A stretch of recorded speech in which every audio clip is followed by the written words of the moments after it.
అచ్చెన్నకు shock ఇచ్చిన పవన్ అభిమానులు జన సైనికులు అని చెప్పొచ్చు. ఖచ్చితంగా ఇప్పుడు నెక్స్ట్ ఎమ్మెల్సీ ఎలక్షన్స్ రాబోతున్నాయి. ఈ క్రమంలోనే అక్కడ వాళ్ళు మాత్రం ఒక ఎత్తున ఎప్పుడు కూడా టీడీపీ శ్రేణులలో అది ఏంటో మరి కూటమిలో అందరూ కలిసే ఉన్నారు. బీజేపీ వాళ్ళు ఎక్కువగా విమర్శ చేయకపోయినా జనసేన ఇంకా టీడీపీ మాత్రం ఖచ్చితంగా ఏదో ఒక పాయింట్లో కొట్టుకుని. ఎందుకంటే జన సైనికులు ఎట్లా అంటే చంద్రబాబు నాయుడు పేరు ఎక్కువ తీసుకోరు, ఇటు టీడీపీ వాళ్ళంటే పవన్ కళ్యాణ్ పేరు తీసుకోరు, కానీ వాళ్ళు బాగానే ఉన్నారు. సో బట్ ప్రజెంట్ ఇప్పుడు అంత షాక్ ఏమైంది అచ్చెన్నాయుడికి? సో ఖచ్చితంగా గ్రౌండ్ లెవెల్లో కొంతమంది మాత్రం అటు ఈ జనసేన పార్టీ వాళ్ళు టీడీపీ నాయకులతో కానీ ఇటు టీడీపీ పార్టీ వాళ్ళు జనసేన నాయకులతో కానీ అంత కలివిడిగా ఉండలేకపోతున్నారు.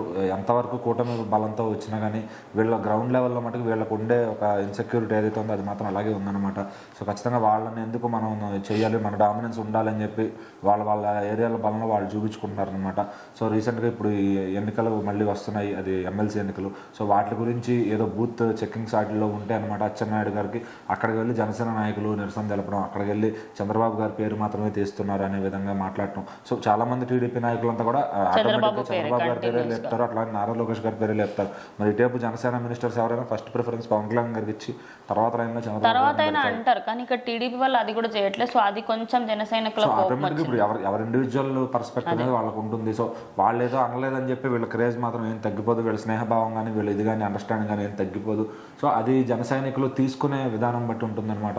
సో ఆటోమేటిక్గా ఒకరికొకరు ఫైర్ అవ్వకుండా మరి ఏదైతే ఫైర్ పెట్టడానికే అవతల పార్టీ వాళ్ళు వేచి ఉన్నారనమాట. ఎందుకంటే వీళ్ళకి ఎప్పుడు గొడవ జరిగిద్దా దాన్ని ఇప్పుడు అక్కడ కొంచెం మండుతున్నప్పుడు వెళ్ళి కిరోసిన్ పోసే రకాలు ఉన్నారు. మరి ఆ సోషల్ మీడియా అయినా బయట అయినా గ్రౌండ్ లెవెల్లో అయినా కూడా. సో మరి ఇప్పుడు వైసీపీ పార్టీ వాళ్ళకి ఏ మాత్రం స్కోప్ ఇచ్చినా కూడా కూటమిని చీల్చుదామని చూస్తున్నారు. సో వీళ్ళందరూ స్నేహంగా ఉండకూడదు, కొట్టుకుని చావాలి, నెక్స్ట్ 5 ఏళ్ళు వచ్చేసరికి వాళ్ళంతా విడిపోతే మనం రావచ్చు అనే ప్లాన్తో అయితే వాళ్ళు ఖచ్చితంగా ఉంటారనమాట.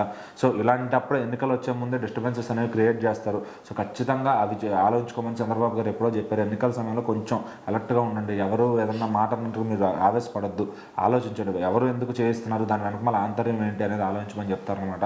సో అచ్చెన్నాయుడు గారు అనే కాదు, ఇంకెవరు మాట్లాడినా కూడా ఇటుపక్క మినిస్టర్ మాట్లాడినా అటుపక్క ఎమ్మెల్యే మాట్లాడినా ఎవరు మాట్లాడినా కూడా కొంచెం సమన్వయం పాటించి ఎలక్షన్లు అనేది సజావుగా జరిగేలా చూసుకోండి. ఎందుకంటే ఈ కూటమి బలం అనేది 5 ఏళ్ళకే కాదు, ఇంకా 10 ఏళ్ళకైనా ఉంటుంది, 15 ఏళ్ళకైనా ఉండాలి. అంటే ఖచ్చితంగా యూనిటీ అనేది ముఖ్యం. అది ఎక్కడ చెడిపోయినా కూడా అవతల పార్టీ వాళ్ళకి మనం స్కోప్ ఇచ్చినట్టు అవుతుంది అనమాట.